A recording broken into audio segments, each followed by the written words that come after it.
Welcome back, truthers. Thanks for stopping by again. Since my last video unveiling the Antichrist spirit, I've been chomping at the bit to do another one, specifically on Yuval Noah Harari. As I mentioned in my last video, it'd be easy to do a 4-hour long video on this man. He is definitely number one in my list of potential Antichrist characters on the scene right now. And he most certainly embodies all that is mentioned in the Bible about what the Antichrist will be. So if he's not the guy, he definitely is the next closest thing that we will see to the Antichrist himself, in my opinion, based on what I've witnessed. Before I go further, I would like to ask, please subscribe. If you like my content at all, most certainly like it as well. But subscribe just takes a click, and it will help me to get the word out to those who may not have heard it, although I don't think there are many. But it may help to change some minds out there, or at least get some information in front of people who may not otherwise see it. And to get more information out about where we're at in the world stage, because we all know that these powers that be certainly don't want my information or information like mine getting out there. So, going back, let's just start with the clip here. A couple things I want you to notice about Mr. Harari is he likes to refer to the Bible specifically. Again, Christianity seems to be his bullseye of sorts. He definitely likes to target it over other major religions. He will specifically refer to Scripture, which backs up what I was just saying that way. He in this clip will actually refer to AI potentially replacing the Bible. So, again, he targets Christianity, attacks it specifically. He's going to mention something here that we'll talk a little bit more about after the clip. But here we go. The evolution of life on Earth took something like 4 billion years. 4 billion years to reach these plants and to reach us, human beings. So ChatGPT and all these wonders, they are the amoebas of the AI world. What would T-Rex look like? It's the first technology ever that can create new ideas. Gutenberg printed the Bible in the middle of the 15th century. The printing press printed as many copies of the Bible as Gutenberg instructed it, but it did not create a single new page. It had no ideas of its own about the Bible. Is it good? Is it bad? How to interpret this? How to interpret that? AI can create new ideas, can even write a new Bible. Throughout history, religions dreamt about having a book written by a superhuman intelligence. In a few years, there might be religions that are actually correct. That just think about a religion whose holy book is written by an AI. That could be a reality in a few years. Wow, yeah, you heard him right. AI replacing the Bible. This is a topic I've heard come up a few times now that I'm sure they will do. Either attempt to have AI translate old scripture or flat out rewrite the Bible. I think the other mention I heard of it is something that China is doing in distorting the word to be more pro-China, anti-God, if you can believe that. How you can have a Bible that's anti-God just really makes no sense to me. But Yuval mentions something here too, or blasphemes, I should say, by saying for thousands of years we've dreamt, people in major religions have dreamt of having a book that is written by a superhuman or super entity god of sorts. Someone needs to tell him we already got that in the Bible, and that AI can do nothing for the Bible except maybe benefit from reading it itself. Although I'm sure with its liberal programming, it wouldn't take the right parts to heart if if it has one. It's crazy to speak of a technology in such a way. Moving on.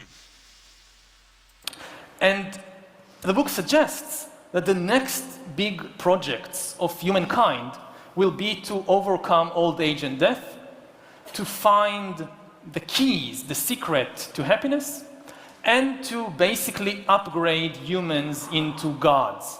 This is why the title Homo Deus, God-man. And I don't mean it as a kind of literary metaphor. I mean it in the literal sense that for thousands of years, humans have imagined gods in a particular way. They ascribed particular abilities and qualities to gods. And we are here in a church, and the walls are full of these descriptions of what God can do.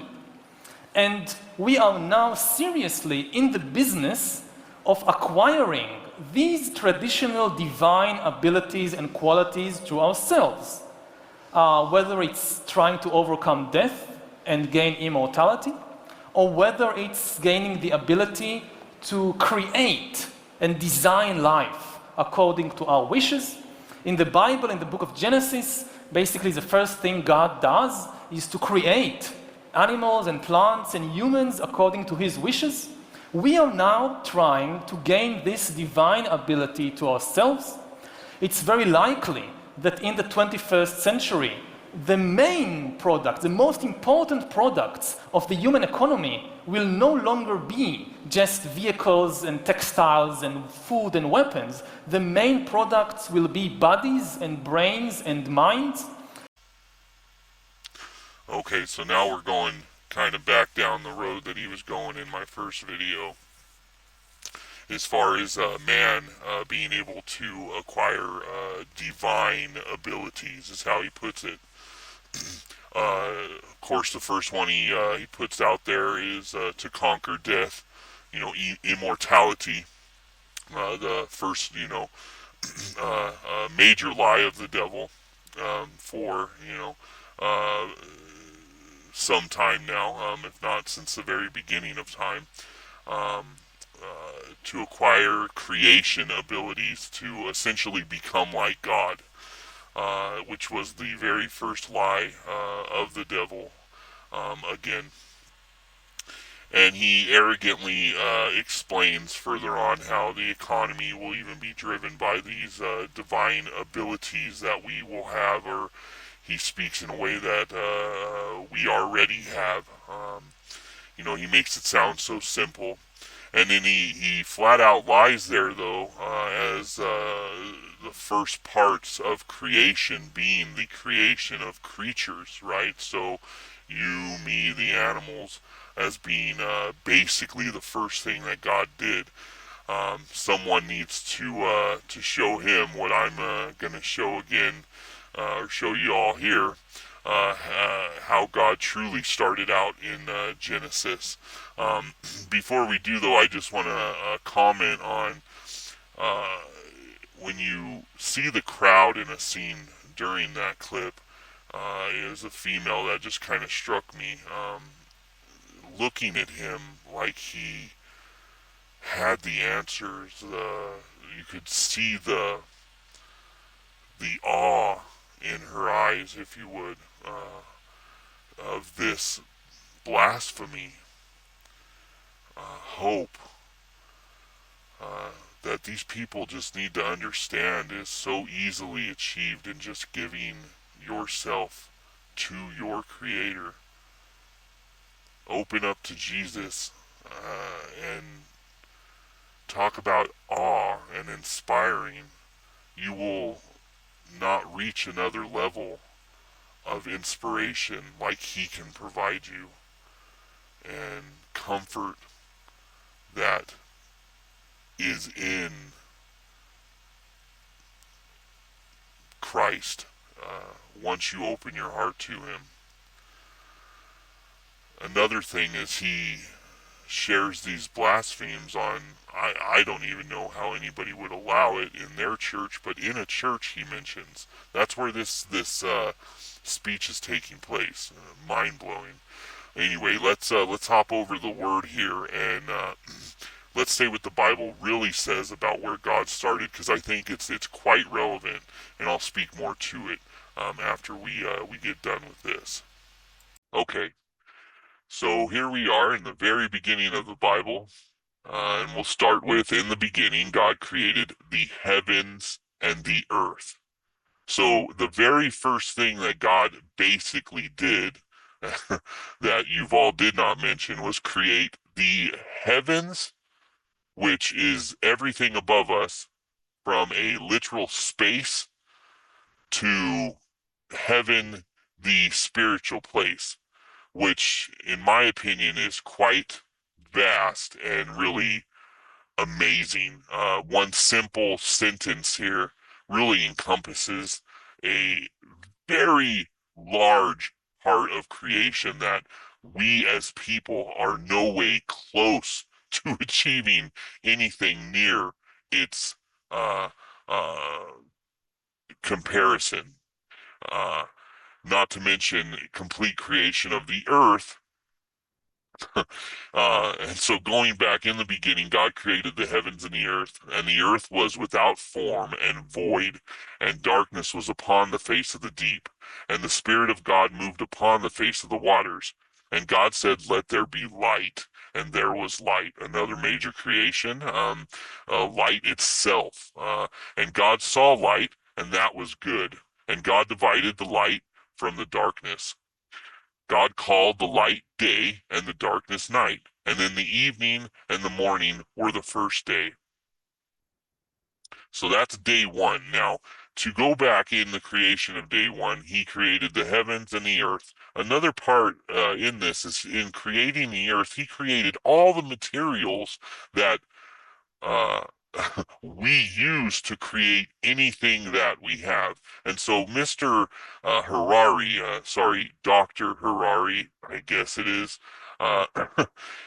doesn't mention that everything we create in this inorganic creation that man has, that's so amazing and so much better than God's organic creation, we fail to have the ability to create a single grain of sand.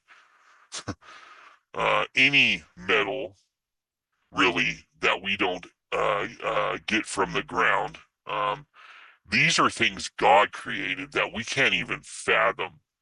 He created the building blocks that we use to create our inorganic life, which is shown here in the very first part of the Bible. You know, it's said that the devil does not like two books in the Bible the most, or has a unique hatred for, and that's Genesis and Revelation. Because one describes his fall, and the second will describe his death, or his end, judgment, if you would. And in a way, we are even reaching beyond what ancient religions ascribed to the gods. Because the gods, like Jehovah in the Bible, they could create only organic beings. If you're a creationist and you look at the world, so all these animals, all these plants, God created them, and they're all organic. Now humans are trying to do better than that. We will not just gain the ability to create these organic beings that's been around for 4 billion years. We are in the process of learning how to create the first inorganic entities, inorganic beings, like artificial intelligence, that ever existed. So in this sense, it's a literal claim that humans are trying to upgrade themselves into gods. Now, in order to do that, we'll have to turn our gaze from the world outside to the world inside. The huge achievements of humankind in the past, especially the overcoming of war and famine, have been the result of humans gaining mastery over the world outside, over the environment. The next phase will involve trying to gain mastery over the world inside, of deciphering the human biochemistry, our bodies, our brains, learning how to re-engineer them, learning how to manufacture them. This will require cooperation between the life sciences on the one hand and computer sciences on the other hand, because this already requires not just breakthroughs in our understanding of biology. So this particular speech that he's giving here is different, just so you know, from the one I showed in the first video. Although it's obvious that Dr. Harari here has a common speech that he likes to share with the groups that he talks in front of, or the lectures that he gives. And that's what you just heard again about how we have overcome what God has done in creation. Now, what I find funny though in this is how he again references AI to being a creation that God could not have done, which every mind God creates is unique and superior to any AI that we have at this point. But he lacks to mention how AI is, at its core, fundamentally still created out of those same building blocks and materials that God gave us, and that I mentioned in the last part of this video here, and what God had created in the beginning. That without those materials, AI itself would not exist. Without the materials that we use to make microchips and such, you would not have AI. And then, what I find to be hilarious is how he moves forward into his lecture in sharing how if we want to move forward in this and becoming godlike, we will need to learn more about the inner us. And what he means by the inner us is to learn more about, guess what? Biology, or let's just say the creation of God. We need to learn more about what God created.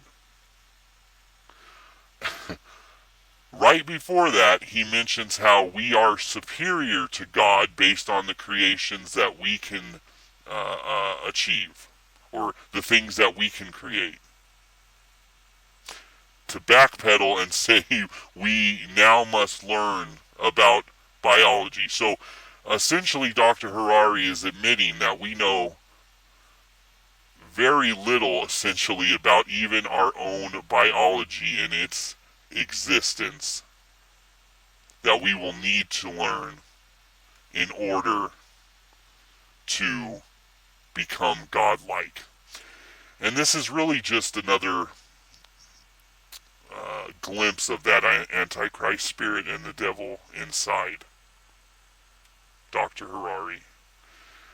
This lie, and no matter how he frames it, the lie's gonna come out. Because essentially this is, let's just say it, and excuse my French, but bullshit. Okay?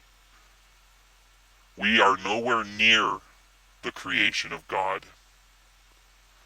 And we can't even compete. At this point again, Dr. Harari's not even denying the existence of God. But he certainly will speak as though we are better than him. And again, this is the Antichrist spirit. So I want to go back to the word here for a minute, and where we're at. is Revelation chapter 13. And I want to just skim down here to verse 5 to start, because I think this is really relevant to this video and really the spirit of the Antichrist itself. And so, so this is Revelation chapter 13, verse 5. And there was given unto him a mouth speaking great things and blasphemies, and power was given unto him to continue 42 months. And he opened his mouth in blasphemy against God, to blaspheme his name and his tabernacle, and them that dwelt in heaven. So I wanted to highlight that, not only to get more of the word, honestly, into this video, but to go back to, how this man speaks, if he even has deserved the title of man, and just how it's specifically against God.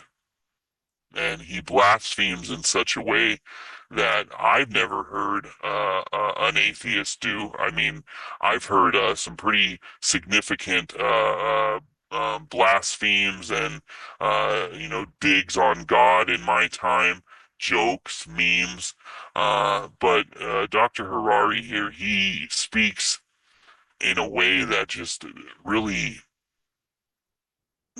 is similar to me in what the Bible describes the Antichrist will sound like.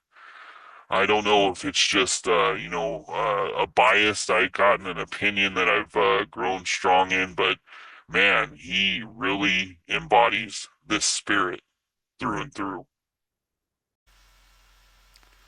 Now, this next clip that I want to show you has a biblical premise as well. And I think it also is honestly a part of the laying the roadmap to the unveiling of the Antichrist and the one world order system as being a good thing or a must do for those who are around for it. At this point in my belief cycle, am very torn as to what my rapture belief is, if we're pre, mid, or post tribulation rapture. I tend to lean towards mid at this point, but regardless, I think there is some rolling out of the mark of the beast as being a necessity to live in this one world order, and he kind of lays out one of the reasons I'm sure they'll use for or why you would need it, essentially. So let's listen to what he has to say, and then I want to back up some of this with the Bible verse. And it's a function of wealth who gains, because you talk in the book about the inorganic and the organic joining together in some ways, which I'm going to come to questions relatively soon, so please do start formulating those. But when you talk about the organic and the inorganic, it's a function of wealth who can gain most from that. So if you're Elon Musk, boy, you've got an advantage, and you could be the first sense of the new super race. Yes. If you're on $1 a day in Bangladesh, you're miss out. Yes, I think that, again, we are in an analogous position to the 19th century Industrial Revolution. Like we are again in 1810 or 1830, and the Industrial Revolution is starting to become big. And then you have small numbers of societies, of nations, which are industrializing, they are understanding what is happening, and these small number of relatively small nations, like Britain, they become the dominant power in the world. And other societies, huge countries like China, like India, like most of the Islamic world, they are being left behind. And It took China about 150 horrendous years of exploitation and war and so forth to close the gap that opened in the early 19th century with industrialization. Other parts of the world, like much of Africa, hasn't managed to close the gap even today. And I sense that something like that is starting to happen again. And this time, those left behind will never have a chance to close the gap. Okay, so a couple things that were mentioned during that last clip that I think tie to actually the book of Daniel, if you can believe that, which is an Old Testament book in the Bible that is playing out even today, which really just speaks to the value and accuracy of the Bible in prophecy. And it really just is amazing, our God is and how He gave us these things, going all the way back to the Old Testament. And what I'm referring to is from the book of Daniel, and this is chapter 2, and it starts in verse 25. Now, to set the scene here, what's happened is King Nebuchadnezzar has had a dream, and he is the first major king of that time. Now, in his dream, he's unsettled by it. He has asked his wise men to tell him not only his dream, but to then interpret the dream. And he's done this because he's not a fool. He's a smart king. And he knows that if he tells them the dream, they're just going to tell him whatever interpretation they want to. It doesn't make it accurate. And if he wants an accurate statement, he needs to have them do both. And of course, they cannot because they are not believers. They're liars essentially. So it starts in verse 25 of Daniel chapter 2. Verse 26. The king answered and said to Daniel, whose name was Belshazzar, Art thou able to make known unto me the dream which I have seen, and the interpretation thereof? Daniel was given different names by these kings over his time. Anyway, verse 27, Daniel answered in the presence of the king and said, The secret which the king hath demanded, cannot the wise men, the astrologers, the magicians, the soothsayers, show unto the king? So basically he's saying, can they not, tell you what dream you had and interpret it? Why can they not if they are what they say they are? He's calling out these frauds, right? Verse 28, Daniel says essentially, But there is a God in heaven that revealeth secrets, and make known to the king Nebuchadnezzar what shall be in the latter days. Thy dream and the vision of thy head upon thy bed are these. As for thee, O king, thy thought came into thy mind upon thy bed what should come to pass hereafter. And he that revealeth secrets maketh known to thee what shall come to pass. But as for me, this secret is not revealed to me, for any wisdom that I have more than any living, but for thy sake that shall make known the interpretation to the king, and that thou mightest known the thoughts of thy heart. Thou, O king, sawest. Now he's going to tell him what the dream was, okay, after basically telling him, that it was his God who gave him this knowledge. Thou, O king, sawest, and behold, a great image. This great image was whose brightness was excellent, stood before thee, and the form thereof was terrible. This image head was of fine gold, his breast and his arms of silver, his belly and his thighs of brass, his legs of iron, his feet part of iron and part of clay. Now, this vision he has a greater purpose. Essentially, he's seeing the future superpowers as different sections of this statue that are ultimately destroyed by a huge mountain, which the mountain is Jesus, the one and only true king, okay? But what I want to point out here and what was relevant is the 33rd verse there. And in the 33rd verse, to read it again, says, his legs of iron, his feet part of iron and part of clay. So the second part of that verse being the most important and what I'm really wanting to point out, okay? I think that goes right back to what these gentlemen are talking about. Gentlemen, they don't deserve that. What these two people are talking about here, okay? Dr. Harari and this man interviewing him, which they had mentioned a mix of man and machine. Isn't that interesting?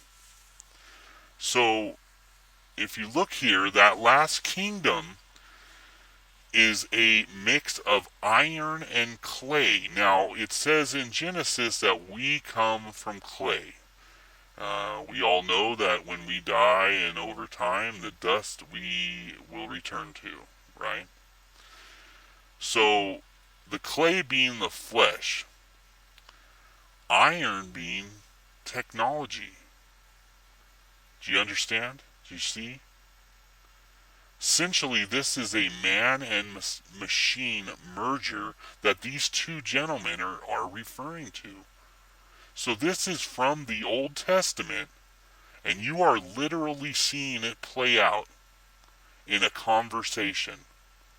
An idea right now, no doubt being created as this video is being made. Now, to wrap this up, I want to go back to the Bible for one other part of this.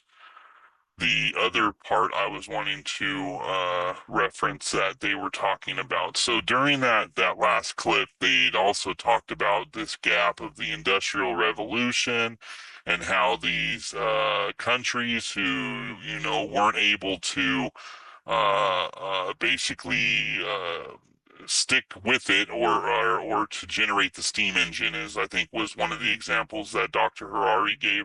But just this technology gap, those who are left behind, and how with this next technology, which is essentially the merging of man and machine, that there will be an even bigger gap for those who do not have wealth, essentially. Now, I don't think that there'll be a gap at all.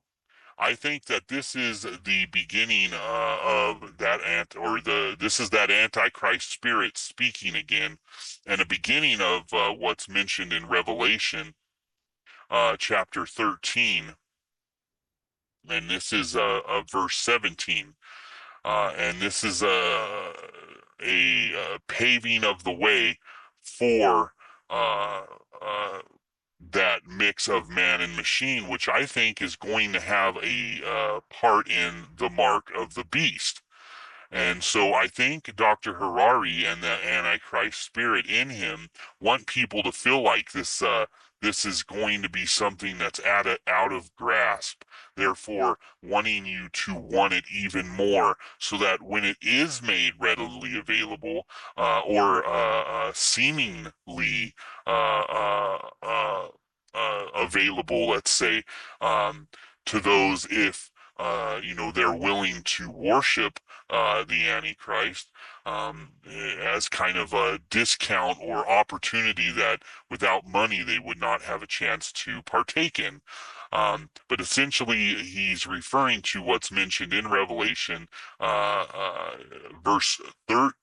chapter 13, verse 17, and or I'm sorry, 16.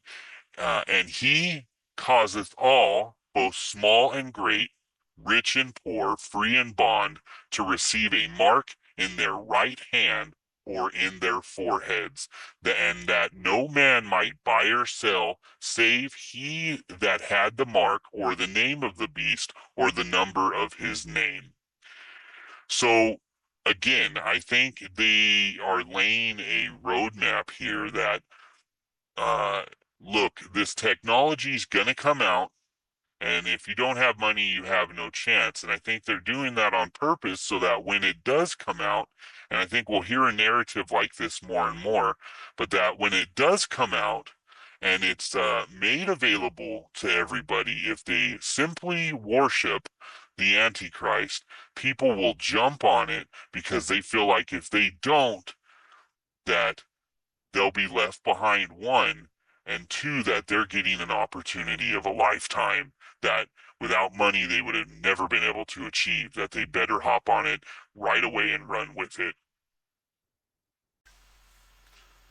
So this concludes this video. I can see a part 3 in the future, and I'm sure by the end of this it'll be what I originally thought, which could be 4 hours long on this one individual. But there's a lot of content here. He said a lot of blasphemy out there, and again, it just blows my mind. So that wraps this up, though. I hope you like my content. I hope you're learning to like it, or wanting, or starting to. Again, please subscribe, like my videos, even if you don't. But you're a believer. As you can see, I am sharing the word from the word itself. Straightforward interpretation. I have no intention of bending it to my interpretation for any reason. It's pretty straightforward. If you disagree, let me know in the comments. So please subscribe at this point. I do have a PayPal link listed. I'm in a family situation where my wife is disabled and my daughter has special needs. And so anything that you can provide to help me continue on with this ministry, I will call it at this point, would be appreciated. And gratefully accepted for sure. With that being said, though, I appreciate those who have already subscribed and those who will. Until next time, goodbye and God bless.